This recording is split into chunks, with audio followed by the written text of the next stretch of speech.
तेज बारिश में मानो चिड़िया अपने दो बच्चों को लेकर कबूतर के घर की ओर जाती है। रास्ते में तोता और उसकी पत्नी एक पेड़ पर बैठे हुए थे। तोता चिड़िया को आवाज देता है, चिड़िया बहन, मैं यहाँ हूँ, यहाँ आ जाओ। मानो चिड़िया अपने दोनों बच्चों को लेकर तोते के पास जाती है। चीकू और चिंकी बहन, आप यहाँ क्यों बैठे हुए हो? कहीं आपका घोंसला भी हमारे घोंसले की तरह टूट तो नहीं गया? हाँ चिड़िया बहन, मेरा घोंसला तो रात की तेज हवा से ही टूट गया था। दुख हुआ सुनकर, लेकिन चीकू भैया, मैं आप दोनों की मदद भी नहीं कर सकती क्योंकि मेरा घर भी टूट गया है। मैं तो कबूतर के घर की ओर जा रही थी। कबूतर अभी मेरे पास आया था, वो कौवों के घर गया है। हम सब ने सलाह की है कि हम बारिशों के दिन पहाड़ों पर गुजारेंगे। पहाड़ों का सुनकर चिड़िया डर जाती है। लेकिन चीकू भैया, मेरे तो छोटे छोटे बच्चे हैं और वहाँ पर तो वो सुनहरी चील रहती है।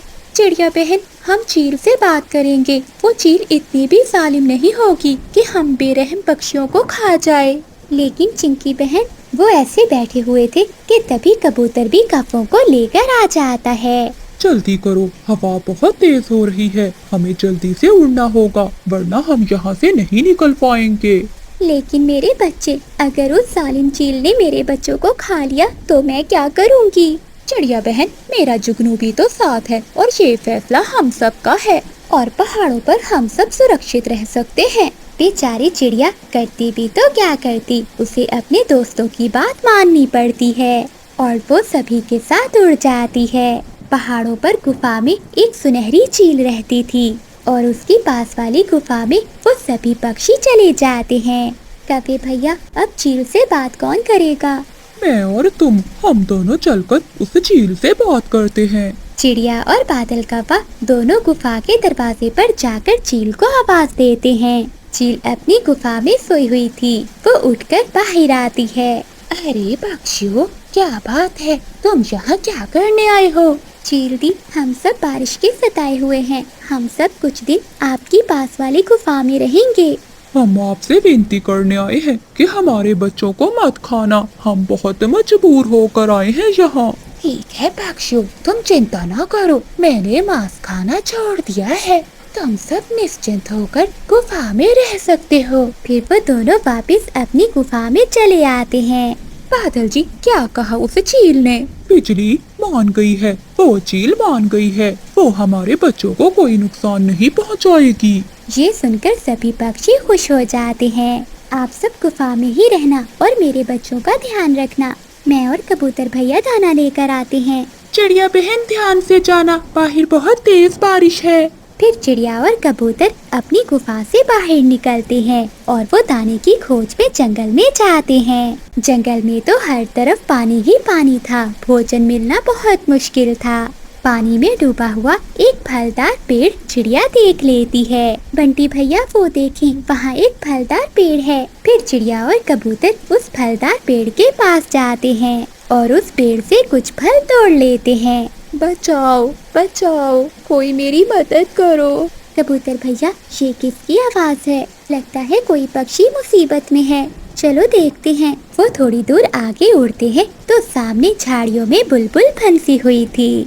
कबूतर और चिड़िया वहाँ जाकर बुलबुल को झाड़ियों से बाहर निकालते हैं। अरे बुलबुल बहन, आप यहाँ कैसे फंस गयी? चिड़िया बहन, भोजन की खोज में निकली थी, लेकिन तेज हवा के कारण मैं उड़ नहीं पाई और इस झाड़ियों में आकर फंस गई। अगर तुम दोनों मुझे ना देखते तो शायद मैं यहाँ पर ही मर जाती। बुलबुल बहन, आपको कुछ भी नहीं होगा, चलो आप भी हमारे साथ चलो।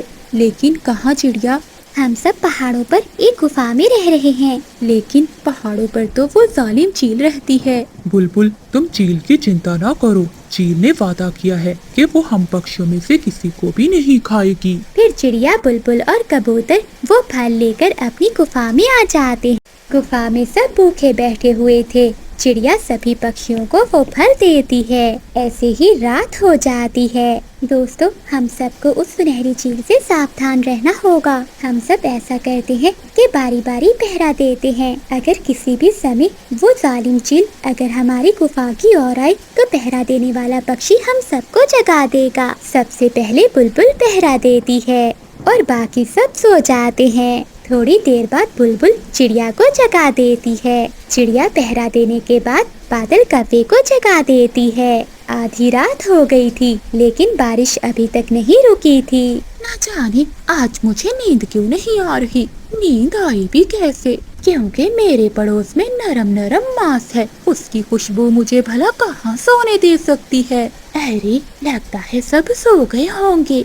चुपके से एक छोटा बच्चा उठाकर ले आती हूँ, किसी को थोड़ी ना मालूम होगा। ऐसा सोचते हुए सुनहरी चील आहिस्ता से गुफा का दरवाजा खोलती है और दूसरी गुफा की ओर जाती है। चील जैसे ही दूसरी गुफा में झांक कर देखती है तो बादल कौवा चील को देख लेता है। कौवा शोर मचाता है, चील चील उठ जाओ पक्षियों, चील हमें देख रही है। सभी पक्षी उठ जाते हैं और सुनहरी चील पीछे हट जाती है। फिर सभी पक्षी गुफा से बाहर आते हैं। चील दी, आप बड़ी हो इसलिए हम सब आपको छोड़ रहे हैं, वरना हम सब मिलकर आपको जान से ही मार देते। मैं तो पानी पीने आई थी। अच्छा, पानी पीना है तो बारिश का पी लो। देखो जंगल में पानी की कमी है क्या? फिर चील चुप करके वहाँ से वापस चली जाती है। देखा दोस्तों, मैंने कहा था कि हमें इस चील का विश्वास नहीं करना चाहिए। फिर सभी पक्षी सो जाते हैं और चिड़िया पहरा देने लगती है। वो गहरी रात गुजर जाती है। अगली सुबह हो जाती है। बारिश भी रुक गई थी और मौसम साफ हो चुका था। वो सब बहुत खुश होते हैं और वो सब सुरक्षित वहाँ से लौट जाते हैं। प्यारे दोस्तों, पक्षियों ने एक दूसरे की मदद की और एक दूसरे का ख्याल रखा। ऐसे उन सबकी जिंदगियां सुरक्षित रहीं। जंगल में आसमान पर गहरे बादल छाए हुए थे। ऐसी गर्मी के मौसम में बादल तो सभी पक्षियों के लिए खुशियां ही खुशियां लेकर आए थे। सभी पक्षियों की नजरें ऊपर आसमान पर थी। वो सब बारिश का इंतजार कर रहे थे। फिर बादल जोर से गरजता है और तेज बारिश शुरू हो जाती है। मीना के पापा मीना को लेकर अंदर आ जाएं, बारिश बहुत तेज है। नहीं मम्मा, मैं तो कितने दिनों से बारिश का इंतजार कर रही थी। मुझे तो बारिश में नहाना है। मीना की मम्मा, कुछ नहीं होता, मीना को नहा लेने दो। ठीक है चंदू जी, मैं तो घर जा रही हूँ। ऐसी तेज बारिश में नहाने से बुखार भी हो सकता है। फिर मानो चिड़िया घर के अंदर चली जाती है। मीना और उसका पापा तेज बारिश में नहा रहे थे। चलो मीना, नदी पर चलते हैं, झरना देखने का बहुत मजा आएगा। पहाड़ों से बारिश का पानी गिर रहा होगा। ऐसे मीना और उसका पापा नदी की ओर चले जाते हैं। झरने पर बंटी कबूतर और उसका बेटा कीकी भी आए हुए थे। मीना, मुझे पता था कि तुम जरूर आओगी झरने पर, इसलिए तो मैं अपने पापा के साथ आया हूँ। फिर कीकी कबूतर और मीना चिड़िया दोनों झरने के पास चले जाते हैं। कबूतर यार, मेरी पत्नी तो बारिश से बहुत डरती है। हाँ, मुझे सब याद है। जब एक बार बारिश में चिड़िया का घर टूट गया था, वो तब से बहुत डरती है बारिश से। मैं तो बचपन से चिड़िया का दोस्त हूँ। ठीक है कबूतर, अब हमें घर जाना चाहिए, शाम होने वाली है। आ जाओ मीना बेटा, घर चलें, बारिश बहुत ठंडी हो गई है। फिर वो सभी वहाँ से चले जाते हैं। मैं कब से खिड़की से आपको देख रही हूँ, कहाँ चले गए थे आप? मम्मा मम्मा, हम झरने। चुप कर जाओ मीना, हम तो बाहर ही बैठे हुए थे, भला हमने कहाँ जाना था? मम्मा, मुझे चादर दे दे, मुझे ठंड लग रही है। फिर मम्मा चिड़िया अपनी बेटी के ऊपर चादर दे देती है। आज मुझे कबूतर ने बताया कि तुम बारिश से क्यों डरती हो। मीना के पापा, मैं वो रात कभी नहीं भूल सकती, जब मैं और मेरी मम्मा घर पर सो रही थी और हमारा घर अचानक पानी में बह गया। ऐसा हर बार नहीं होता, आप अपना डर दिल से निकाल दें। बारिश तो हम सब पक्षियों की जिंदगी है, अगर बारिश ना हो तो हम भला कैसे जिंदा रह सकते हैं। मम्मा, मेरे पंखों में बहुत दर्द हो रहा है। मम्मा चिड़िया जैसे ही अपनी बेटी को पंख लगाती है तो वो डर जाती है। मीना, मेरी बेटी, तुम्हें तो बहुत तेज बुखार है। मीना के पापा, मैंने कहा था ना कि ऐसी तेज बारिश में घर आ जाएं। ये बुखार कैसे हो गया मीना को? बारिश में नहाने से थोड़ी ना बुखार होता है। पंखों में दर्द का तो मीना मुझे सुबह से बता रही थी, मैंने सोचा कि ठीक हो जाएगा। मम्मा, मेरा दिल घबरा रहा है। मम्मा चिड़िया तो रोने लग जाती है। मेरी बेटी क्या हो गया तुम्हें? आप चिंता ना करें, मैं बुलबुल से दवा ले आता हूँ। बुलबुल तो आज सुबह अपनी बहन के पास जा रही थी, वो तो घर में नहीं है। आप तो चुप कर जाएं, ऐसे रोने से क्या होगा। तुम चिंता ना करो, मैं पहाड़ों से बुखार दूर करने की जड़ी बूटी के पत्ते ले आता हूँ। मुझे अच्छे से पहचान है उन पत्तों की। देखिए जी, रात भी हो गई है और बारिश भी बहुत तेज है। आप ऐसी बारिश में भला कैसे जाएंगे? मैं सब देख लूँगा, बस तुम अपना और मीना का ध्यान रखना। फिर बाबा चिड़ा बारिश की परवाह किए बगैर ही अपने घर से उड़ता है। मीना मेरी बेटी, तुमने क्यों मेरी बात नहीं मानी? मीना से तो कुछ बोला भी नहीं जा रहा था।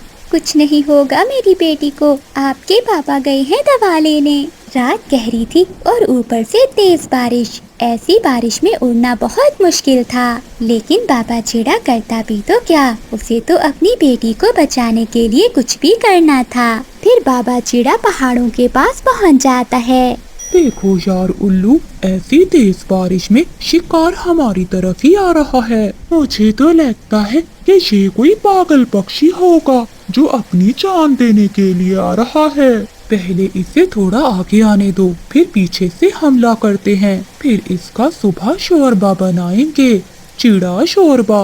वो दोनों उल्लू छुप जाते हैं। जैसे ही बाबा चिड़ा थोड़ा आगे बढ़ता है तो वो उल्लू पीछे से हमला करते हैं और वो उसे एक पेड़ से बांध देते हैं। जालमो, मुझे छोड़ दो, मेरा क्या दोष है? इसमें हमारा क्या दोष है? क्या हम तुम्हारा गरम गरम शोरबा ना पिए? मेरी बेटी बीमार है, मैं अपनी बेटी के लिए जड़ी बूटी के पत्ते लेने आया था। अगर मैं वो पत्ते ना लेकर गया तो मेरी बेटी मर जाएगी। पर वो दोनों उल्लू चंदू चिड़े की कोई भी बात सुने बिना वहाँ से अपनी गुफा में चले जाते हैं। अब तो सुबह भी होने वाली है, अब तक तो आ जाना चाहिए था मीना आपके पापा को। अब मैं जाऊं भी तो कहाँ जाऊं? मीना को भी अकेला नहीं छोड़ सकती। वो रात गुजर जाती है। मैं ऐसा करती हूँ कि बादल भैया को मीना के पापा के पीछे भेजती हूँ। फिर मम्मा चिड़िया बादल कव्वे के घर की ओर जाती है। बारिश को होते हुए दूसरा दिन हो गया था, परंतु बारिश थी कि रुकने का नाम ही नहीं ले रही थी।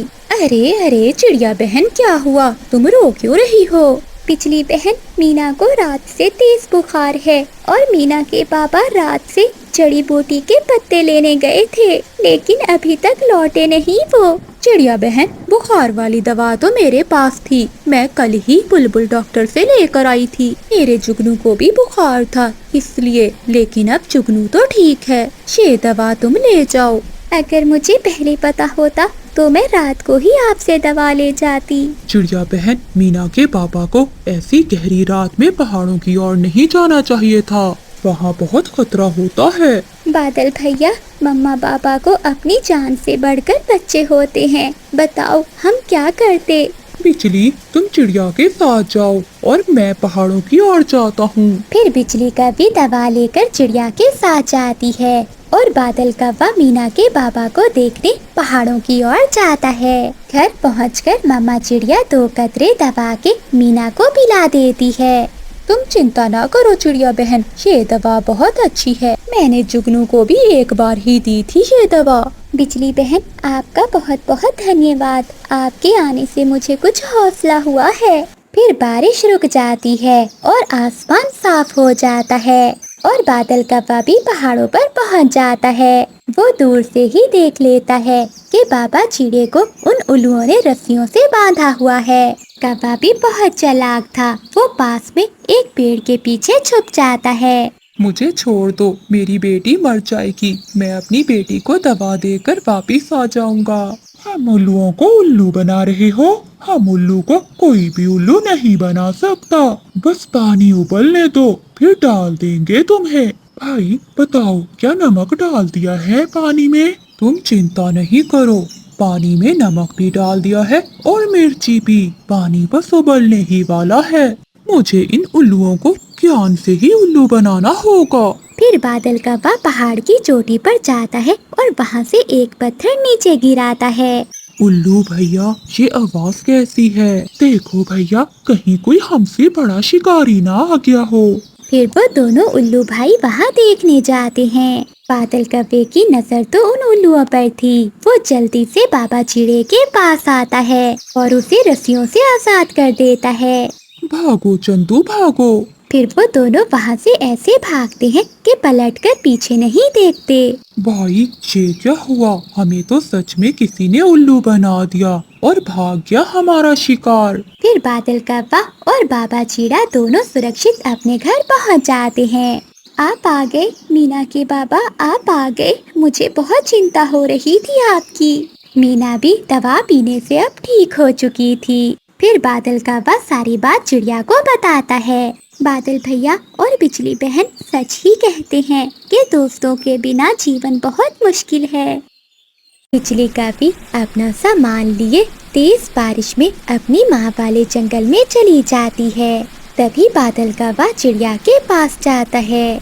चिड़िया बहन वो फिर से नाराज होकर अपने मायके चली गई है, आप प्लीज मेरे साथ चले। बादल भैया आपका तो हर रोज का यही काम है, आखिर कोई कब तक बर्दाश्त कर सकता है। आए दिन तुम किसी न किसी बात का फसाद बना लेते हो। तुम्हें अपने अलावा अपने बच्चे की चिंता करनी चाहिए जो अभी बहुत छोटा है। मुझे बस गुस्सा आ गया था, इसलिए मैंने 2 डंडे लगा दिए। इसी बात से नाराज होकर वो अपने मायके चली गई। बच्चा कहाँ है तुम्हारा? वो घर में ही है, इसी बात की तो ज्यादा चिंता है।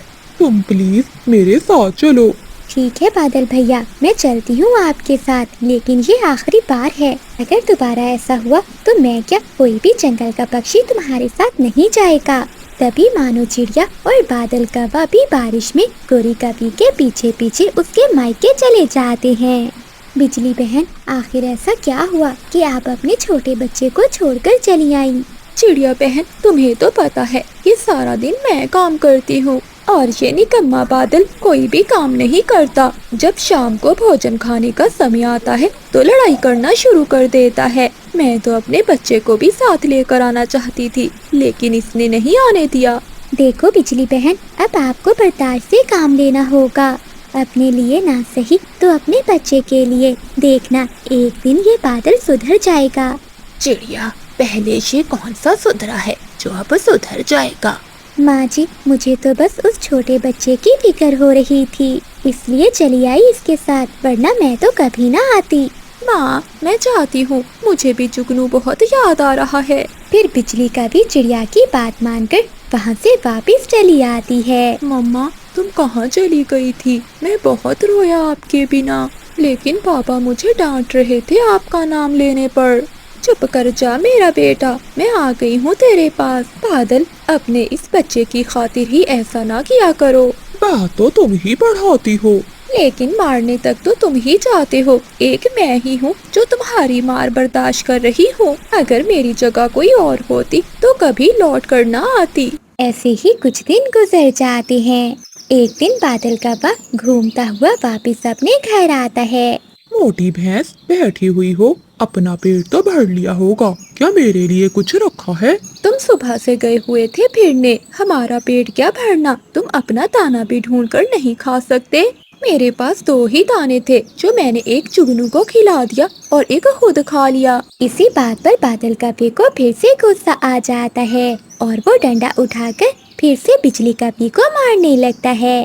बिजली कव्वी रोती हुई चिड़िया के पास चली जाती है। क्या हुआ बिजली बहन, आप क्यों रो रही हैं? चिड़िया बहन आज फिर उस कव्वे ने मुझे मारा। अब मैं वापिस अकेली वहाँ नहीं जा सकती। तुम मेरे साथ चलो और सभी पक्षियों को भी लेकर चलो और मेरा जुगनू मुझे लेकर दो। मैं अब उस जालिम कव्वे के साथ नहीं रह सकती। देख लो बिजली बहन, क्या आप अकेले अपने बच्चे को पाल पाओगी? चिड़िया पहले भी तो मैं अपने बच्चे को अकेले ही पाल रही हूँ और मार भी खा रही हूँ। मैं अपने बच्चे की खातिर हर दुख सह लूंगी, लेकिन अब उस कव्वे के साथ नहीं रहूंगी। ठीक है बिजली बहन, आप चलो, मैं तोते और कबूतर को लेकर आती हूँ। फिर मानो चिड़िया सबको लेकर कव्वे के घर जाती है। बादल कव्वे कुछ शर्म करो, एक तो तुम काम नहीं करते और हर समय अपनी पत्नी को मारते हो। मैं जवान हूँ और सब काम कर सकता हूँ, लेकिन इस मनहूस को देखकर मुझे गुस्सा आ जाता है। मैं इसकी वजह से कुछ भी घर नहीं लाता। हम सब पक्षियों ने मिलकर फैसला किया है कि जुगनू अब अपनी माँ के साथ ही रहेगा। हाँ, ले जाइए मनहूस, मैं भी नहीं रखना चाहता ये बच्चा। मुझे नहीं चाहिए ये संतान। ले जा और दफा हो जा मेरे घर से। अब मैं तुम्हें मनाने कभी नहीं आऊँगा। मैं जा रही हूँ, तुम्हें अभी अपने परिवार की जरूरत नहीं है ना? तो देख लेना, एक ना एक दिन तुम जरूर पछताओगे। जब तुम्हारे पंखों में ताकत नहीं होगी तो तुम्हें अपनी संतान की याद आएगी। दोस्तों, मुझसे कोई गलती हुई तो मुझे माफ करना। मैं अब कभी दोबारा इस जंगल में लौट कर नहीं आऊंगी। चिड़िया बहन, तुम्हारा धन्यवाद जो तुमने हर मुश्किल समय में मेरा साथ दिया। फिर बिजली कभी अपने बेटे जुगनू को लेकर अपने मायके की ओर चली जाती है। क्या हुआ? तुम सब यहाँ क्यों जमा हो? बिजली, तुम्हारी माँ मर गई है। क्या मेरी माँ भी मुझे छोड़कर चली गई? अब मैं किसके सहारे अपनी जिंदगी गुजारूंगी? मम्मा, आप चिंता ना करें, मैं बड़े होके आपके सारे दुख मिटा दूंगा। जीता रहे मेरा बेटा, अब तू ही तो मेरा सहारा है। फिर बिजली कभी अपनी माँ के घर में ही अपनी नई जिंदगी की शुरुआत करती है। ऐसे ही कुछ समय बीत जाता है और फिर जुगनू का पापी उड़ना सीख लेता है। वह अपनी माँ से भी ज्यादा तेज उड़ता था और वो अब बड़ा हो चुका था। मम्मा, आप ना रोया करें, अब आपका बेटा बड़ा हो गया है। हाँ बेटे, अब मेरे सारे दुख मिट गए। मेरा गुजरा हुआ समय मुझे भूल गया है। अब मेरे सामने तुम हो और तुम्हारी खुशियाँ हैं। जुगनू कौवा हर रोज अपनी माँ के लिए तरह तरह के फल ढूंढ कर लाता और अपनी माँ का बहुत ख्याल रखता था। उधर बादल कौवा भी अब बूढ़ा हो चुका था। एक रात वो जब सोकर उठता है तो उसका पंख नहीं हिलता। ये क्या हो गया? मेरा ये पंख मेरा साथ क्यों नहीं दे रहा? वो अपने घोंसले से उठने की बहुत कोशिश करता है लेकिन वो उठ नहीं पाता। कबूतर घर के बाहर से गुजर रहा था तो बादल कौवा उसे आवाज लगाता है। कबूतर, चिड़िया से कहना कि एक बार मेरी बात सुनकर जाए। मुझसे उड़ा नहीं जाता, नहीं तो मैं खुद चला जाता। ठीक है कौवे, मैं वहीं जा रहा हूँ, मैं बता दूंगा चिड़िया को। अब तुम अकेले ही सड़ते रहो इस घोंसले में। अगर जवानी में अपने परिवार की रक्षा की होती तो आज तुम्हारे पास रौनकें होती। देखना, जब मैं अपने घर जाऊंगा तो मेरे बच्चे मेरे लिए तरह तरह के फल लेकर आएंगे। सभी पक्षी अपने अपने घरों में मजे की जिंदगी गुजार रहे हैं। एक तुम ही हो कौवे जो अपने किए की सजा भुगत रहे हो। फिर कबूतर कौवे को ऐसी बातें सुनाकर वहाँ से चला जाता है। तुम सच्चे हो कबूतर, कुछ गलतियाँ ऐसी हो जाती हैं जिनकी सजा सारी जिंदगी भुगतना पड़ती है। चिड़िया बहन, मैं नदी से पानी पीकर आ रहा था। रास्ते में मुझे कौवे ने आवाज दी। वो बहुत बीमार है और तुम्हें बुला रहा है। मैं चाहती हूँ कबूतर भैया। फिर चिड़िया अपने बेटे के साथ कौवे के घर जाती है। चिड़िया बहन, मुझ पर दया करो, मेरा पंख काम करना छोड़ गया है। तुम मेरी पत्नी और बेटे को संदेश भेजो, शायद वो मुझे माफ कर दे। मैं संदेश तो जरूर दे दूंगी, लेकिन तुम्हें वो समय याद है जब तुम कहते थे कि तुम्हें इस परिवार की कोई जरूरत नहीं, तुम जवान हो। अब कहाँ गई वो जवानी? देखो, ये मेरा बेटा है, इसमें मेरी जान है। हम दुख सुख में एक दूसरे के साथ हैं। तुम्हारी अब यही सजा है जो तुम भुगत रहे हो, लेकिन फिर भी मैं तुम्हारा संदेश दे दूंगी। फिर चिड़िया बिजली कौवे के पास जाती है। चिड़िया बहन, कैसी हो तुम? मैं ठीक हूँ बिजली बहन। आपका बेटा जुगनू कहाँ है? वो दाना लेने गया है, बस आने ही वाला होगा। मेरा जुगनू अब जवान हो गया है, वो मेरा बहुत ख्याल रखता है। जिंदगी के सारे दुख भूल गई हूँ। चिड़िया, तुम्हें तो पता है कि कितना मुश्किल समय गुजारा है मैंने। हाँ बिजली बहन, समय बहुत तेजी से गुजर गया। देखो, हम बूढ़े हो गए और हमारे बच्चे जवान। तभी जुगनू भी दाना लेकर आ जाता है। बिजली बहन, मैं आपको बादल का संदेश देने आई थी। आज उसने मुझे बुलाया था। उसका पंख काम नहीं कर रहा था। वो उजड़े हुए घोंसले में बैठा था। कह रहा था कि मेरी पत्नी और मेरे बेटे को बता आना। चिड़िया बहन, मेरे लिए तो वो उस दिन ही मर गया था जिस दिन मैं अपने छोटे बच्चे को लेकर वहाँ से आई थी। अब वो परिवार ढूंढ रहा है, तो ये नहीं हो सकता जो उसने बोया है वही काटे। और फिर ये बादल कौवा अच्छे से जान लेता है कि परिवार के बिना हम कितने बेबस हैं। वो ऐसे ही कुछ दिनों अपने घोंसले में लेटे लेटे ही मर जाता है।